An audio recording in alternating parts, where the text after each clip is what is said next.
Não se esqueça de se inscrever no canal e de ativar o sino das notificações para não perder nenhum dos lançamentos do MGF. E se aprecia o conteúdo do canal, considere também tornar-se um apoiador do Mundo de Gelo e Fogo no Apoia-se, além de me seguir em minhas redes sociais e na página do canal no Facebook. Todos os links estarão na descrição abaixo.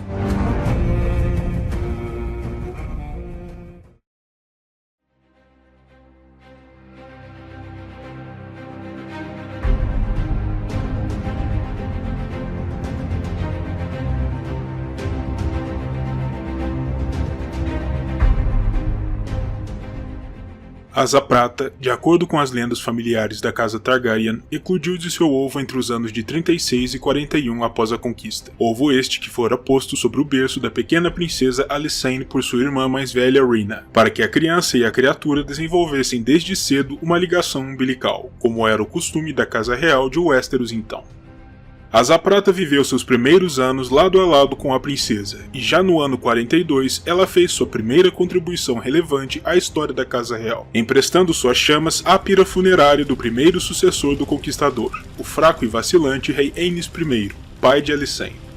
Para isso, ela contou com a ajuda dos dragões Vermithor e Quicksilver, pois seria incapaz de acender a pira funerária por conta própria. Pouco depois do funeral de Aenys, a mãe de Alysanne, a rainha viúva Alyssa Velaryon, pressentindo os tempos conturbados que se aproximavam na corte, levou seus filhos, juntamente com Asa Prata, desde Pedra do Dragão em direção à fortaleza de Deriva Marca, a sede de sua casa, comandada por seu irmão, o tio de Alysanne, Lord Daemon. Pelos idos do ano 48 após a conquista, Alysanne e Asa Prata já haviam se ligado, e a princesa se tornara uma montadora de dragão. Nesse contexto, após a misteriosa morte de Maegor I, o cruel rei que sucedera seu pai Aenys, Alysanne e Asa Prata voaram em direção à capital, acompanhados de seu irmão Jaehaerys, sua irmã Rhaena e os dois dragões destes, Vermithor e Dreamfire, respectivamente, onde Jaehaerys pôde enfim clamar o trono de ferro para si, como Jaehaerys I. O próximo registro da vida do dragão data do ano 54, quando Asa Prata e Alysanne, já elevada à Rainha dos Sete Reinos, voaram até Vila Velha, onde ambas pairaram diante da grande chama no topo da Torre Alta, o farol que guiava os navios ao porto da cidade. O deslocamento de ar causado pelas asas de Asa Prata fez com que a chama da Torre Alta se apagasse, para o sobressalto de toda a Vila Velha. No ano 56, após finalizado o Grande Fosso dos Dragões, construído com o propósito de abrigar os dragões Targaryen, Asa Prata e Vermithor não se uniram às outras criaturas, por serem os animais pessoais dos monarcas, permanecendo abrigados na Fortaleza Vermelha, sempre próximos ao rei e à sua rainha, caso o casal real tivesse necessidade deles.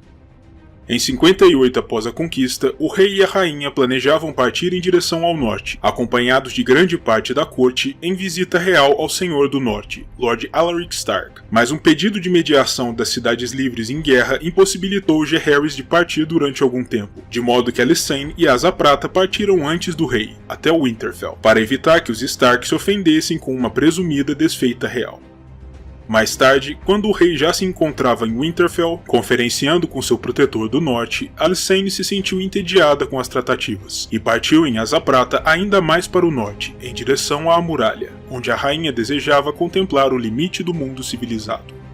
Uma vez lá, por 3 vezes, a rainha tentou conduzir Asa Prata por sobre a muralha, para pairar por sobre a floresta assombrada, e das 3 vezes, o dragão se recusou, se irritando e se eriçando com cada lufada de ar frio que descia a partir da muralha, o que perturbou tanto Alysanne que foi até mesmo objeto de uma carta a seu irmão e marido, pois a rainha não compreendia os motivos da relutância da criatura.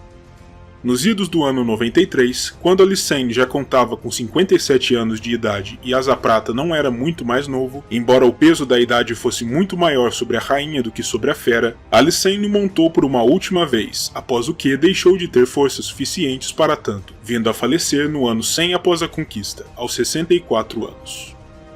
Com isso, Asa Prata passou a não contar com quem o montasse, levando o dragão a retornar à fortaleza insular Targaryen, onde estabeleceu seu ninho em uma das grutas fumegantes que existiam nas encostas do Monte Dragão, à espera de quem o viria reivindicar em seguida.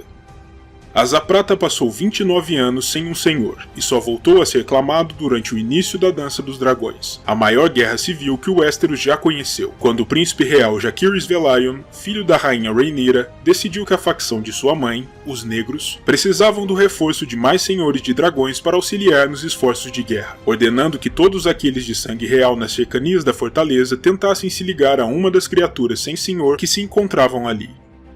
Asa Prata acabou sendo clamado por Ulf, o Branco, um dos bastardos da Semente do Dragão, nome conferido aos bastardos de sangue valeriano das casas Targaryen e Velaryon, e que por isso estavam aptos a montar dragões.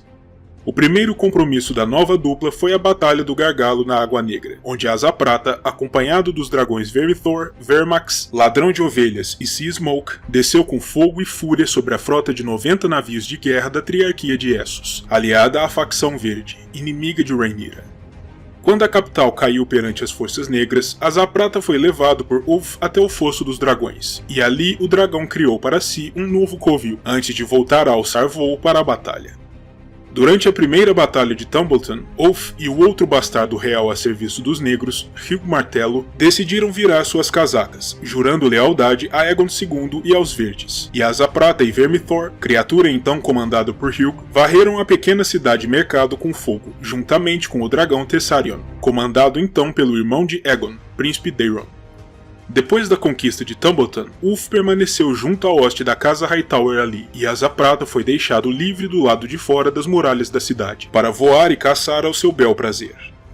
Mais tarde, durante a segunda batalha de Tumbleton, quando uma hoste sorrateira de 4.000 homens liderada por Adam Velaryon, montado no dragão Sea Smoke, atacou a cidade na calada da noite, Ulf permaneceu adormecido durante todo o combate, mas Asa Prata alçou o voo mesmo assim, sozinho, pairando por sobre a luta até ser atingido no peito por um dardo de besta, após o que passou a evitar o calor da batalha, voando em círculos em torno da cidade, e só voltando a pousar ao anoitecer do dia seguinte, quando encontrou os cadáveres dos companheiros caídos Sea Smoke, Tessarion e Vermithor. Enquanto os relatos dos cantores afirmam que Asa Prata então tentou levantar as asas de Vermithor por 3 vezes, como forma de reanimar a besta da qual fora tão próximo por tantos anos, os escritos de Arquimestre Gildan dizem que tal história é muito possivelmente uma fábula embelezada, já que não condiz com o comportamento natural de um dragão. Com o nascer do outro dia, Asa Prata levantou voo novamente, pairando sobre um campo de morte repleto de cadáveres de homens e animais. O dragão passou então a vaguear pela região, já que não se reencontrara com seu senhor, enquanto o senhor em si, Ulf, começou a alardear que deveria ser ele o próximo rei de Westeros, com o desaparecimento de Aegon II e as mortes de seus irmãos. Isso provocou a inquietação dos senhores da corte, o que levou Sir Robert Hightower a resolver a questão envenenando, deixando Asa Prata mais uma vez livre e sem um senhor.